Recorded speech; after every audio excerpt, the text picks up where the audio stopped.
Hey, thanks so much for hanging out with me today. Got an email, and I don't know exactly how to respond to it, so I'm going to do the best I can. A lady emailed and asked what the difference was between a Class C and a Class A. Well, I've never owned a Class C. However, I can tell you why I bought a Class A and the comparison that I figured out. And if I can twist his leg, I can interview a good friend of mine. Joe's owned a Class C.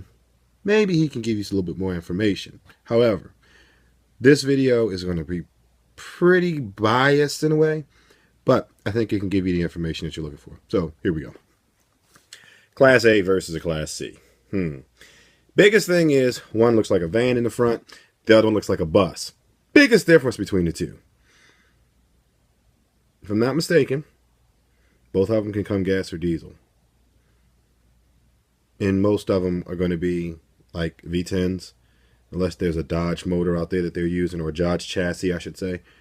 If they were Chevys, I would suspect if they were Chevys, they would be big blocks. Whatever the older big blocks were, the 454s, maybe. I don't know. Anyway, so Class C versus Class A. Not only one, I can tell you three big differences. The three biggest. They usually make the difference of whether or not people get them or not. Class A has a blind spot that is 6 feet tall, right on the passenger side.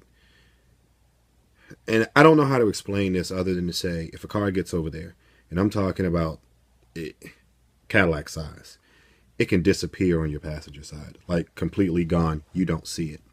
So can you imagine a Geo Metro, Ford Festiva, something like that? They have no chance. And if you hit them, you're probably going to destroy that little car. I know this because the day that I bought mine, I almost tore one up in a Walmart parking lot. Not because I was negligent, I just didn't see them. So without a Fresnel lens on that side, which I've installed, no, I'll show you a picture of that. It's pretty difficult to drive a Class A by yourself. You kind of need somebody over there looking to say, "Hey, is it all clear?" Yeah, it's all clear. You know. So that's a big determining factor when you look at the Class A versus Class C. Class C, you don't have that. It's just like driving a oversized U-Haul truck. You can still see that car that's sitting there. The blind spot isn't as pronounced. That's one big issue, or difference, I should say. The second biggest difference is size, and size matters in this case.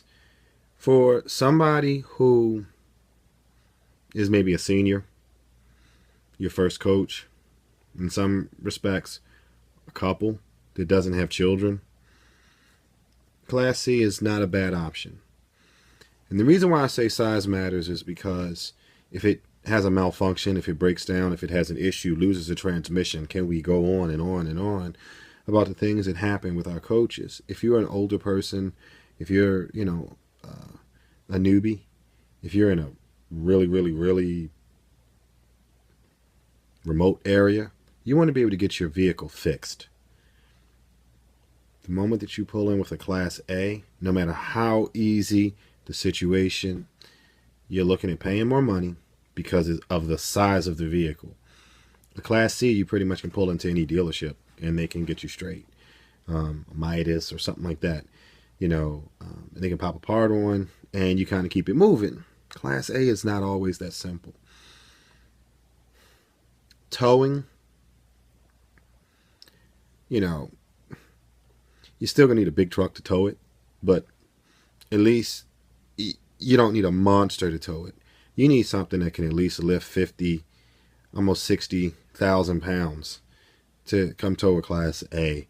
Class C, you can get away with a nice, really, really, really big wrecker if you had to. Again, size matters there. That's a given. The biggest factor in determining whether or not people get Class A's or Class C's is the dollar factor. Brand spanking new, you probably can get a Class C if you twist the arm right. 80 grand. Not bad. That you're going to cover over a 7-year car note. You can stretch it out, but 7 years, $600 a month, decent interest rate. It's not really bad. Brand new Class A for the average family, unless you got one serious down payment or you're trading in another coach, you're looking at a minimum, I should say, minimum, $175,000. And the average person is going to have to stretch that out over 20 years. 7 years on the Class C, 20 years on the Class A. You do the math. Cost. That's the other factor.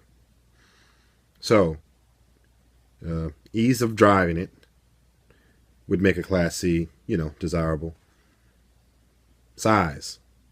Being able to get it in and out of places, especially for repair. And lastly, the overall cost of the unit. Now, I'm not going to tell you that the components inside are going to be any cheaper, because it's not. But when you start talking about chassis stuff, yeah, you do. Tires. If it takes, 17, 18-inch tires, that's going to be a lot easier to get your hands on than 19.5s or 22.5s. Yeah, that's pretty much the gist of it. Hopefully that answers your question. Those are the top 3 reasons why Class C's are desired. We could get into some other stuff. Everybody has an opinion, and I'm really not trying to get into a debate back and forth with that.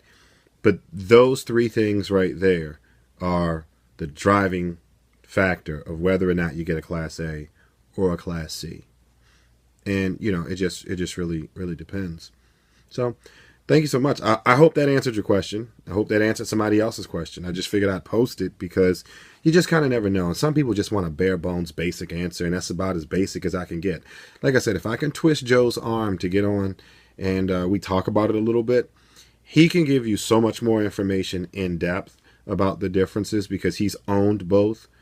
Then, we can do that, and I'll see what I can do. But nevertheless, thanks so much for hanging out with me. Yes, I do have insomnia, and I'm going to try to get to bed now, but it goes anyway.